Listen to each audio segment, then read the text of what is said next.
أعوذ بالله من الشيطان الرجيم.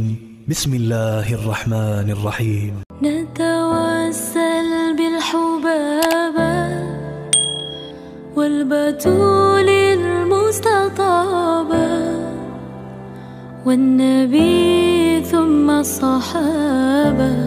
Yang Allah Subhanahu wa Ta'ala berikan kepada para kekasih-kekasihnya itu, saudaraku sekalian, bukan nikmatnya harta, bukan nikmatnya rumah, bukan nikmatnya baju, bukan nikmatnya makanan, bukan nikmatnya minuman. Itu sih nikmat yang orang paling kafir di atas muka bumi aja dikasih sama Allah. Bener apa enggak? Orang yang mengatakan bahwa alam semesta ini nggak ada Tuhannya, alam semesta nggak ada Tuhannya, ateis, nggak pernah nyembah Allah Subhanahu wa Ta'ala gitu. Orang yang bahkan mengaku dirinya sebagai Tuhan, mengaku dirinya sebagai malaikat, Allah kasih makan sama dia apa enggak? Kasih makan. Kenapa? Karena nggak ada nilainya di mata Allah. Tuh nikmat-nikmat yang kayak begituan, nikmat ecek-ecek, teman-teman saudara sekalian, nikmat-nikmat rendahan yang Allah Subhanahu wa Ta'ala kasih. Makanya nggak usah segitu bersyukurnya ketika dikasih makanan enak, ketika dikasih dunia yang banyak, nggak usah segitu bersyukur-syukur amat. Saudara sekalian, itu adalah nikmat ecek-ecek yang Allah Subhanahu wa Ta'ala berikan kepada siapapun, bahkan kepada orang yang paling dimurka oleh Allah Subhanahu wa Ta'ala sekalipun. Akan tetapi salah satu dari nikmat-nikmat besar yang hanya Allah berikan kepada manusia-manusia tercinta di sisinya, sehingga bahkan diminta oleh Nabi Allah Ibrahim, Nabi Allah Musa alaihissalam, dan juga diungkit, disebut-sebut oleh Allah Subhanahu wa Ta'ala ketika memberikan itu kepada Nabi Muhammad alaihissalam. Kata Allah Subhanahu wa Ta'ala terhadap doanya Nabi Allah Musa alaihissalam, Rabbi syrah li sadri. Ya Allah, lapangkanlah hatiku, lapangkanlah dadaku, luaskanlah ruhku. Minta ruhnya diperluas, teman-teman sekalian. Minta ruhnya diperluas sehingga berasanya lapang, benar, senang, tenang, damai. Kenapa? Ruhnya luas. Itu yang diminta sama Nabi Allah Ibrahim alaihissalam. Rabbi syrahli sadri. Ya Allah, lapangkanlah, luaskanlah dadaku ini, lapangkanlah jiwaku ini, luaskanlah ruhku ini ya Allah. Dan itu yang diungkit oleh Allah Subhanahu wa Ta'ala, disebut-sebut oleh Allah Subhanahu wa Ta'ala, diungkit sama Allah Subhanahu wa Ta'ala kepada Nabi Muhammad alaihissalam. Kalau Allah ngasih pemberian kecil, kan ngapain diungkit? Bener gak? Kita kalau ngasih sesuatu hal yang kecil sama orang, masa kita ungkit-ungkit, kita sebut-sebut, kan gak mungkin. Tapi kalau ngasih nikmat yang besar, mungkin buat kita sebut, gitu ya. Seorang ibu akan bilang sama anaknya, ya ampun nak, kamu kok gitu ya sama mama. Padahal mama tuh nak, dulu lagi zaman kamu kecil, kalau kamu sakit flu, mama sampai sedot kok, ingus di hidung kamu tuh nak. Kan begitu kan? Karena kita merasa bahwa yang kita lakukan itu adalah sesuatu hal yang besar.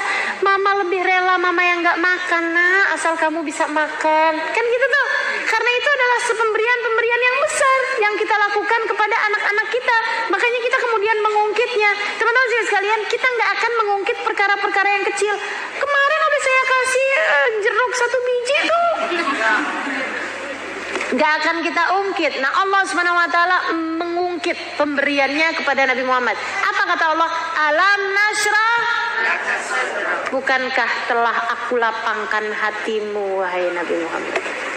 Maka dari sana kita tahu kelapangan hati, keluasan jiwa adalah salah satu dari nikmat besar yang tidak akan Allah berikan kecuali kepada hamba-hamba yang tercinta di sisinya. Kamu mau jadi hamba berkelas atau mau jadi hamba yang ecek-ecek, hamba yang rendah-rendahan ya? Hamba yang rendah-rendahan seneng kalau dikasih makan, seneng kalau dikasihnya materi, harta dunia gitu, irhamukillah. Nah, itu kenikmatan-kenikmatan kecil. Akan tapi hamba-hamba Allah yang besar akan minta sesuatu yang besar-besar. Maka teman-teman sekalian, kalau misalnya nih ya, kita liatin duha, doanya ya Allah, rezeki dong ya Allah. Ya Allah, pengen punya mobil. Ya Allah, pengen punya rumah biar gak ngontrak. Ya Allah, teman-teman sekalian, mohon maaf. mohon maaf, kamu masih jadi hamba-hamba yang meminta sesuatu hal yang rendah-rendah. Dan karena kamu masih meminta suatu hal yang rendah-rendah, berarti kamu juga sebagai hamba masih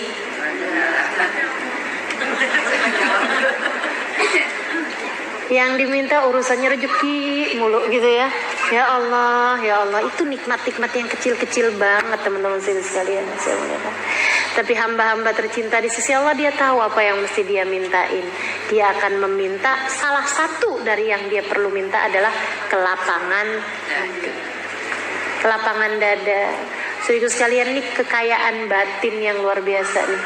Orang kalau hatinya lapang, jiwanya luas, gitu ya, Masya Allah, Masya Allah.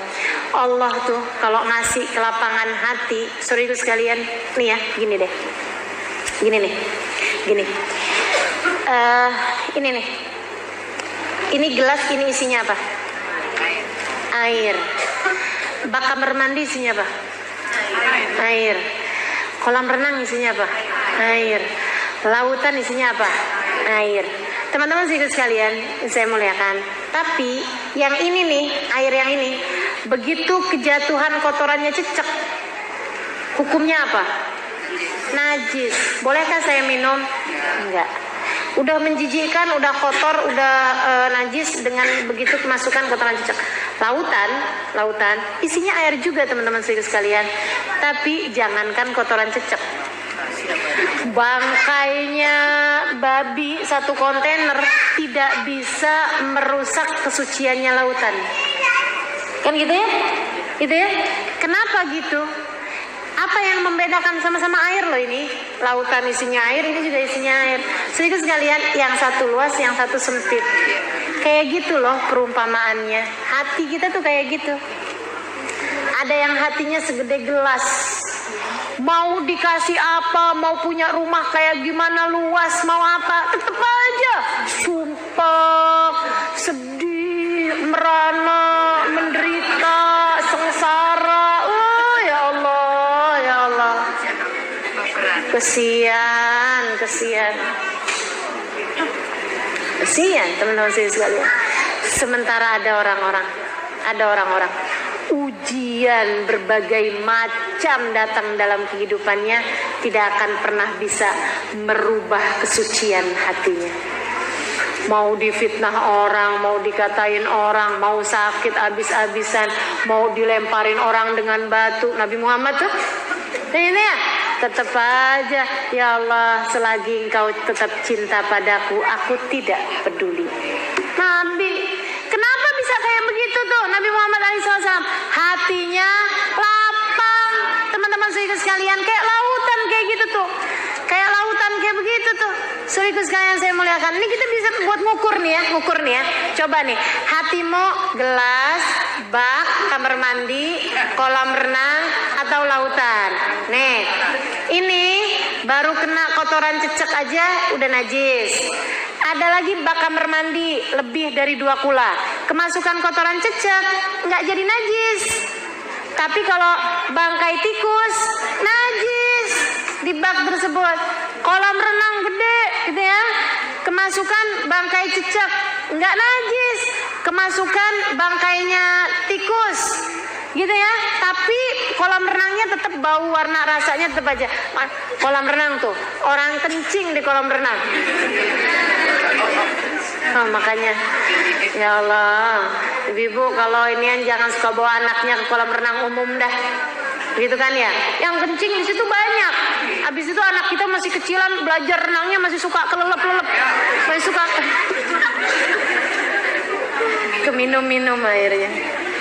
Ya oke, baik. Nah sekarang kolam renang nih, ada ini bangkainya tikus, tapi begitu diangkat airnya nggak berubah, bau warna rasanya nggak najis teman-teman sekalian. Tapi begitu kemasukan bangkainya kambing, najis ya.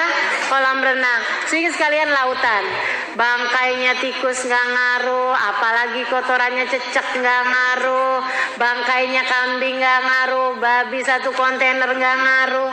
Tuh, itu lautan. Saudara sekalian saya muliakan, ini buat kita ngukur. Ngukur nih. Ini kira-kira kalau disuruh ngukur hatinya gitu ya, terhadap segala sesuatu tuh kamu nerimanya kayak gimana? Gelas, bak, kolam renang, atau lautan? Atau lautan? Ya Allah. Ya Allah. Teman-teman sekalian, kepengennya lautan. Kan gitu ya? Biar kita punya hati luas, seluas samudra. Dilemparin bangkai, dilemparin ini, dilemparin itu, tidak merusak kesuciannya. Suci terus-terusan. Malahan yang ada dia selalu menghadiahi nelayan ikan, menghadiahi petani rumput laut. Ini dia, menghadiahi penyelam mutiara, menghadiahi orang yang nyari-nyari penyelam yang dalam-dalam lagi tuh. Itu menghadiahi dengan harta karun, menghadiahi dengan bangkai kapal yang tenggelam dan punya nilai yang sangat berharga, kan gitu ya. Saudaraku sekalian, semakin dalam orang, semakin menghadiahi dia berbagai macam hal. Seenggaknya orang yang nggak kenal sekalipun, yang nggak ikut masuk ke dalam lautan sekalipun, dari kejauhan-kejauhan aja ngelihatnya, ya ampun senengnya ngelihat lautan berasa damai gitu. Ada orang-orang yang kayak begitu teman-teman sekalian.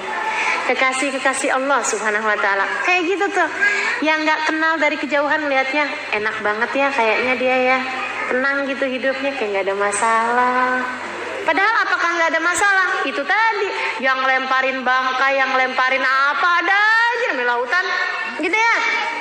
Tapi dia sangat luas sehingga semuanya menjadi tidak ada artinya bagi orang tersebut. Gitu.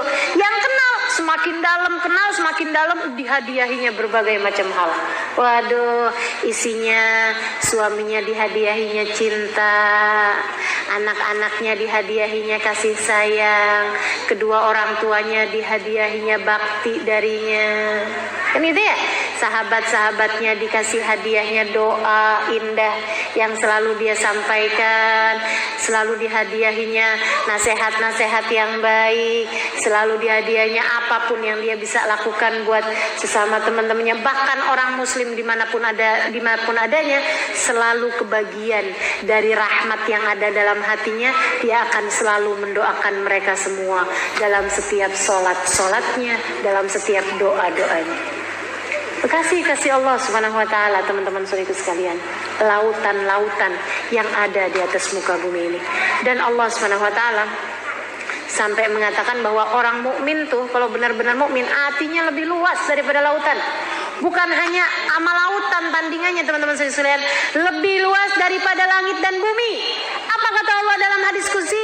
Lan yasa'ani ardi wala samai walakin yasa'ani qalbu abdil mu'min. Aku tidak muat di tempat sempit bumi, kata Allah. Aku tidak muat di tempat sempit langit, kata Allah. Akan tetapi aku muat di tempat yang tidak terbatas luasnya, yaitu hati hambaku yang beriman. Rohmu ketika diluaskan Allah Subhanahu wa Ta'ala menjadi lebih luas bahkan dibandingkan langit dan bumi. Maka teman-teman saudariku sekalian, harus kita cari nih hidup kita nih. Jangan yang kita minta sama Allah urusan ecek-ecek mulu ya, urusan kecil-kecil mulu. Kita mesti minta nih, ya Allah Rabbi syrah li sadri, ya Allah luasin hati saya, Allah luasin hati saya.